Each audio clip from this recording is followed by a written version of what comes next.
had lots of inputs this morning to set the context for us.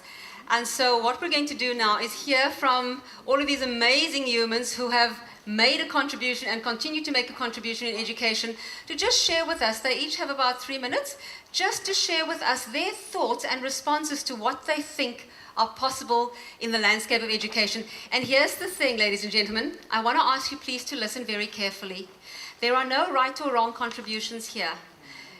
These people are actually just going to share with you some of what they know. And it's important for us to just be open-minded about what that is. It's about receiving and helping us just jig our wires upstairs so that we can think a little bit differently about the work that we are so focused on doing every day. Okay. Good morning, everyone. Today, I'd like to talk about the time that I was invited to the office in the middle of school to go and attend this conference and talk to everyone.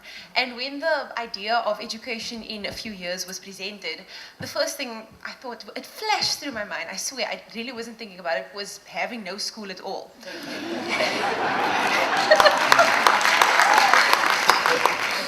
But it was just for a second. I don't take it seriously.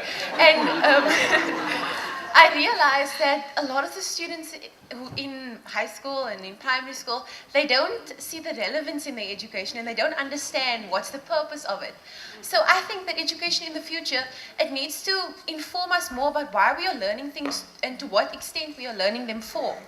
And also to have relevance in our communities, because our lives are nothing without our communities and the people that we are connected to. And we need to fix problems, because the generation of today, they are going to set what the future is going to be.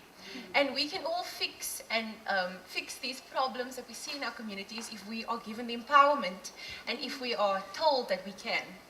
And then in terms of e-learning, I think that is really going to help us to spend less time writing notes over and over the same things, and actually more time to focus on learning and understanding the different aspects of education. I think that's about it I wanted to say. That's awesome, thank you. So I would just like to talk about quality, future-focused education. That is what we are aiming towards. And I want to talk more around managing FATs. We know that FATs, it can become a problem when it's not managed properly, when learners are submitting work that are not of good quality, and even work that's acceptable. Why should we accept work that's just acceptable? Why not aim higher? So by looking at excellence by design, looking at schools that are focusing on an excellent design, we're looking at 22 pillars. And I'm just going to quickly talk about two pillars, which is the managing your school's results through FATs, and also looking at a system or strategy with 30% low or easy questions, 40% medium questions, and then 30, 40, 30, and 30 hard questions. So in our daily teaching, we should implement those strategies already. We should introduce the 30, 40, 30 strategy in our classrooms. And many a times, teachers are not even the ones that are asking or giving the learners the questions. They are the ones that are asking us the lower, medium, and high level questions, which makes us think that it's not just about submitting FATs. Okay, all of them submitted it, now we can move on. Now all the marks are in, now it's fine. It's not just about that, it's about quality. So being able to implement excellence by design, being able to manage teaching and learning, and the learner's expectations through FATs, this can be achieved. 100% passing rate. Does it sound impossible? Because it is possible, 100% passing rate, if you think about it, for a quality future-based education. I lastly just want to say that we have a utology, am I saying it right? Utology approach. So utagogical, that's right, the utagogical approach to teaching and learning. Learners are highly independent and self-determined, and emphasis is placed on development of learner capacity and capability, with the goal of producing learners who are well prepared for the complexities of today's workplace. Thank you. Thank you very much. That's great. Good morning, colleagues. I retired at the end of January. And the first thing people asked me was, why are you worried about what education will be like in 2030? You're at home doing nothing. And then I tell them, you know what, I saw on CNN, there's an 81-year-old Japanese lady who started writing apps at 81. So I still have a long way to go. But I want to reflect on the two videos that were shown here this morning.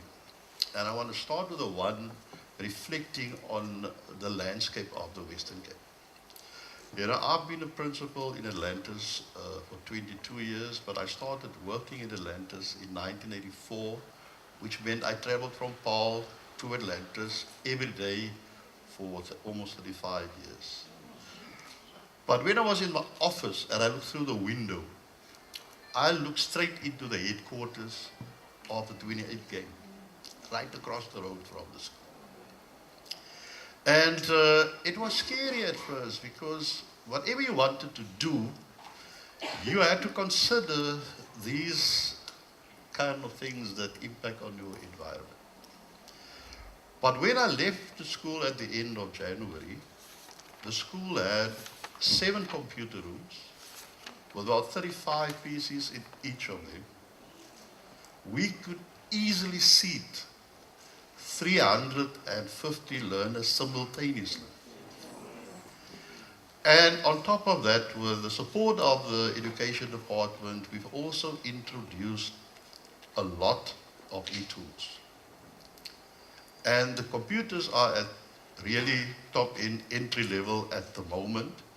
Whilst when we started working on it in 1997, we had 386s, 486s. You still remember DOS? So that was how we started out. But the thing is, the idea was then, in 1997, the buzzword was education and everything else will be driven by technology. And that was the only 21st century subject I could really put in there.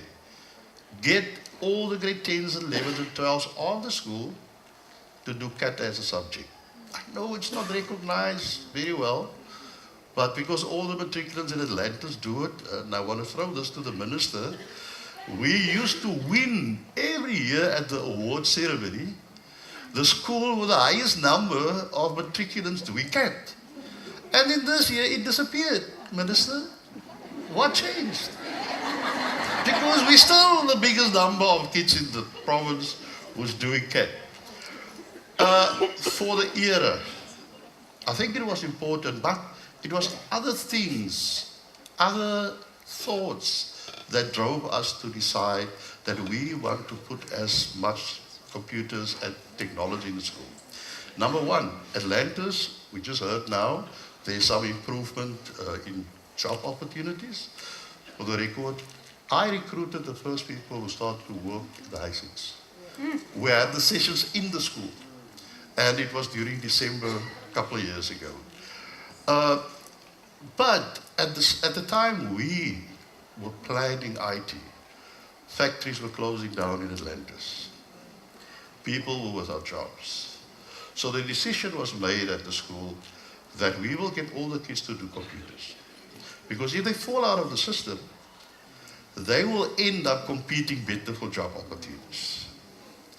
And the latest thing is, we have a special program. If you pass with a bachelor's at Atlantis Secondary School, we make sure you end up at a university. So now I get feedback from my university ex-learners telling me, thank you for letting us do CAT. Why? Because all the universities have a compulsory IT program where they must attend classes on a Wednesday. And they go and write the test. Now they're telling me we're tutors and we're earning a little extra money. So, colleagues, that might sound easy when you hear it like this, but the message from my side is it is possible. It can be done. I'm not saying I've managed to do everything I wanted to do. My time ran out, but I will still find time to fix and finish my to-do list at the school as I go along. But it is important that you know the technology develops so fast that it's sometimes a challenge just to comprehend and grasp it. But at the end of the day, it's not like we're going to throw everything out at the back door. We're going to keep the things that is necessities. And just remember, we're not the first generation who will have to develop. Can you imagine the first book was printed in the 1400s? Some of us who attended Montessori schools will remember they had a sand tray in which you practice your alphabet and you. Then they went on to little sandpaper on things just to feel where it goes. But it's been the responsibility of every single generation to take on the challenges of development. If we don't, I think we're going to disappear as a species. Thank you. Thank you very, very much, Charles. Good morning, everybody. Hello, Graeme. I was very concerned when I came here because I manage a school of skills. And our learners, they're 14 years old when they come to the school and they leave when they're 18. We offer, currently we offer motor mechanics, upholstery, welding, food studies, office admin, hairdressing, and agriculture. Now, one of my concerns always, and I've managed my second school, but I've managed a school like this for the past 10 years now. And my concern always was, what happened to your fourth year learner, the 18-year-old, when he leaves school? Where is he going to find employment? And so what we've done over years, we've recruited, and I think this is an important thing, we've recruited artisans. The department offered them a category C special salary. The person must have a trade test, obviously N3, a matric, and then at least 2 years experience in the trade. And so the idea of recruiting artisans was because they understand the industry and they know how to prepare the learners. And over the years, over a couple of years, I've saw learners going back into the industry and being successful. However, I'm very encouraged today by what I heard from our Economist. And I think all we need to do now is to look at the skills that we offer. And most probably offer skills that is currently needed. And I think the great thing is that, and I think this is very exciting, and especially for our learners, many of them will never be able to write a matric exam or pass a matric exam. That is unfortunately just how it is because of their learning disabilities. But if there's employment, if we can adjust the curriculum and find suitable skills, then I'm sure we will be able to help many learners with employment. Thank you, Graeme. So many of us sitting here are teachers, and when we look at our syllabus that we have, which is called the CAPS, we see essentially 2 or 3 stumbling blocks in terms of implementing e-learning, fourth industrial revolution skills, etc. And it's the rigidity of the CAPS, how full it is, and the amount of assessments we need to do. And that just makes us very negative about anything that the department comes up with. But it requires a certain mindset to embrace those constraints and make them work for us. So what we have done in a very new school that we started, which allowed me to employ young teachers who didn't know any better, so just did exactly what we were trying to do and implemented it, we managed to take the curriculum and manipulate it or read between the lines and make it work for the fourth industrial revolution in terms of teaching the skills that's been mentioned. So just a few things is in CAPS and in the fourth industrial revolution, project-based learning is going to be essential, where you are able to link different concepts, different curriculum, different things, and see them as a whole in order to train yourself. One of my favorite sayings is that we as learners, or our learners, must be able to learn, unlearn, and relearn. That is the most important skill they're going to need as the economy changes very rapidly, as AI and various other ICT comes into play.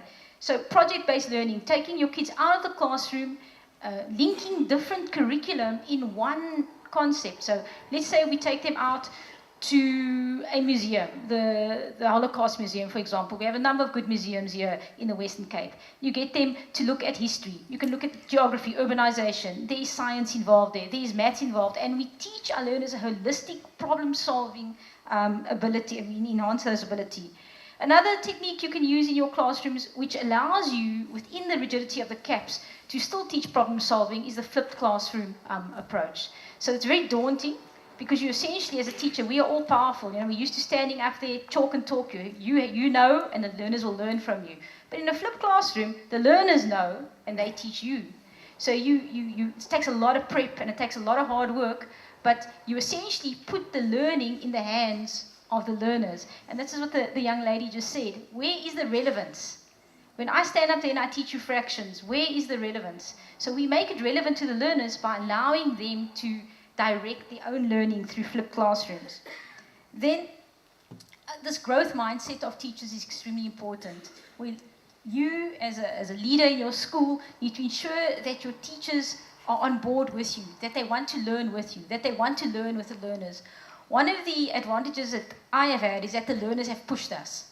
So one or two teachers were very good in ICT, started e-learning, Google Classroom, Google Docs, everything was going berserk in their classrooms.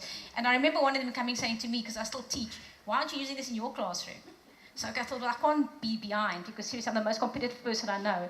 So I then had to learn these skills. And when I learned, I got excited, and I managed to get all my teachers on board with me and all the learners. As soon as we take one step forward, the learners are a step ahead of us. So we start 3D printing. They want to know, well, why aren't we now doing engineering? Where's EGD? Bring that into as a subject into our school. They push us because they are hungry. They understand the skills they require. So maybe just to close is to let the learners lead us and not be closed-minded or feel threatened by that. Thank you. Thank you, Wendy. It's always very emotional for me to be here in South Africa. This year is particularly important for us because it marks the 10 years of our working with the education system here in terms of helping teachers, upskill themselves and also to transform mathematical outcomes in this country. The theme of this conference about conversations, I really like the theme because I've been reading about this Israeli historian called Yuval Noah Harari. He teaches at the Hebrew University in Jerusalem. And he says, I think one of the most important things for us as educators is to have big conversations with students. Conversations like, for example, our lives have been taken over by Amazon, Airbnb, Facebook, Google. And these software engineers who are literally controlling every movement of us, they haven't really been taught about ethics while coding. So what are the implications of the world we're living in? Similarly, you look at globalization and how it is impacting developing countries. How is income inequality? Is it going up, going down? Why is there still poverty? So these big questions, I think, are the conversations we need to have with students. And as far as education is concerned, I think, everybody needs to raise their game in the classroom and outside of the classroom. And before coming to the conference, I had a snap poll with about 100 different adults from different fields of life. And one thing that came common across everybody's perspective was the learning agility and the need to have skills that will make you stay relevant in this century. So the way I see a shift in the vision for education is if we would move away from academic subjects and grades to a model where we are empowering students with the right transferable skills and agencies to be able to solve societal problems. And there's a lovely acronym by an American author who also coined the word digital native. And he said, let's get rid of the mess. And the mess stands for maths, English, social studies, and sciences.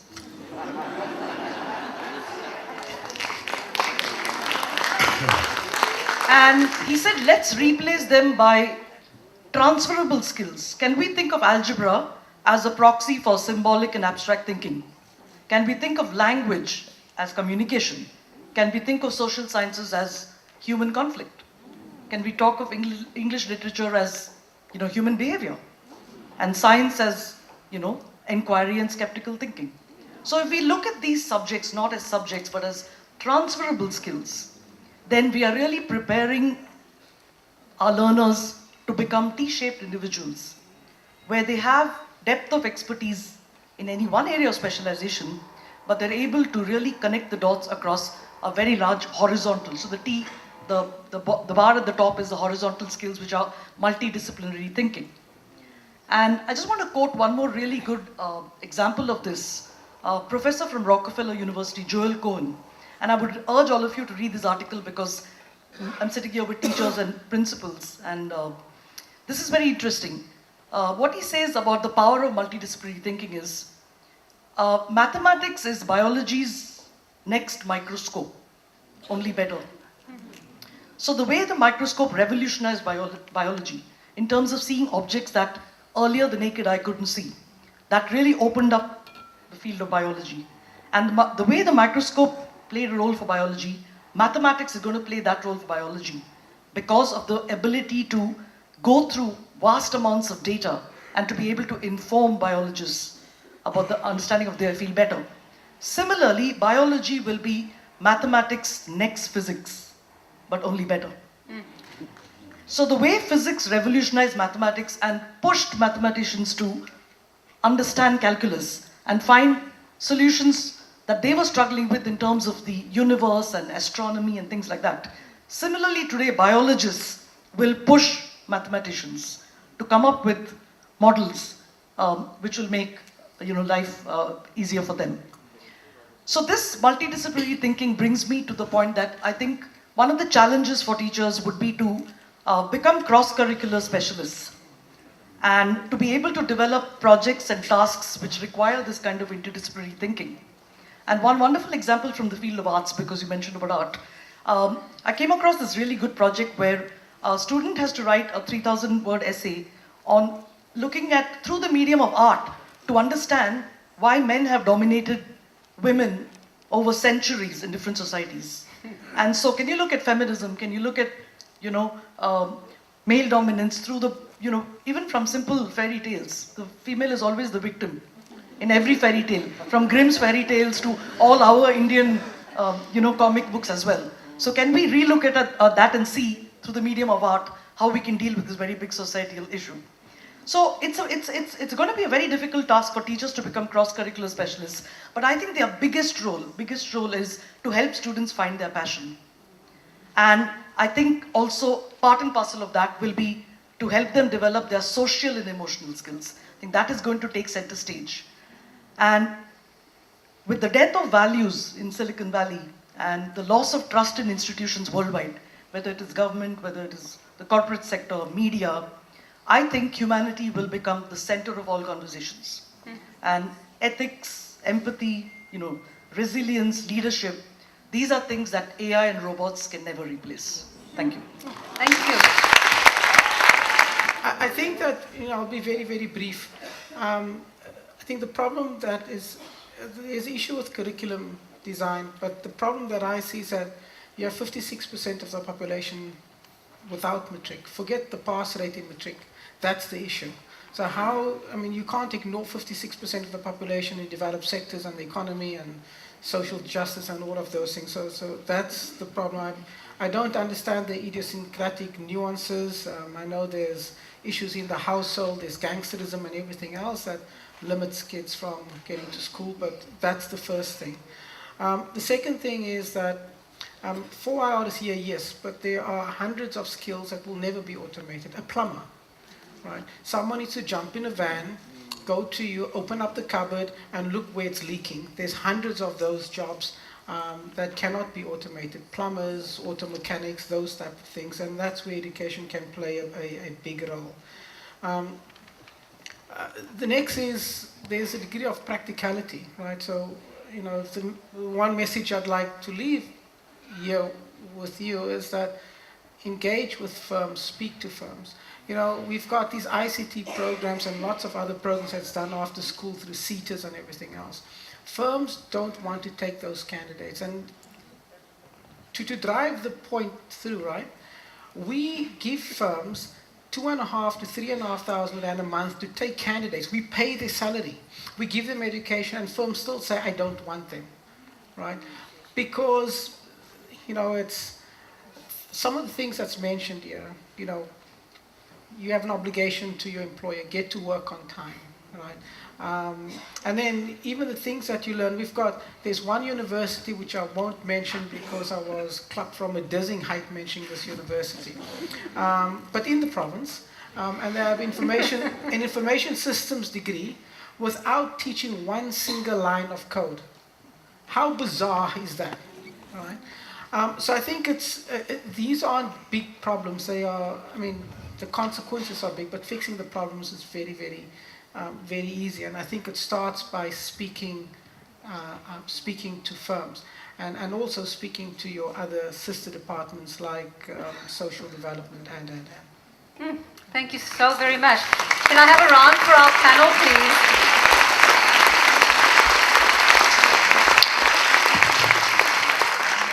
I know I'm only the program director, but can you see the levels of excitement happening for me? I know that when we gather the right group of people, the conversations will flow as they should, and so I really have no more to add to what our panel's input has been, because I know, just from my perspective, I am thinking about what I've heard, and it's really important for us. We want to have the thought processes so that we can start to build the connections that we need with each other. And the one takeout that I have received from all of what you have said this morning is that, yes, we are interested in learning, and more than learning, which is not the repetition of stuff that you've been told, as Wendy was saying, but a reminder for us of who we need to be. And that's what I've heard from here. It's so much more valuable in that our humanity is the skill set we actually need to bring to bear. The coding can happen and the technology can happen, and however you're filling in your forms through fact can happen. But if we are not human in our way of being with each other, then we're not going to be able to achieve what we need to do at a collaborative, cross-disciplinary, interdisciplinary, multidisciplinary way. And I think, for me, that's just been one of the most powerful nuggets left on stage with our speakers. So I want to thank you so very much for your contributions. I know that it's going to be useful information for setting up the breakaway sessions after tea. So may I ask you to resume your seats, please? And thank you very, very much again.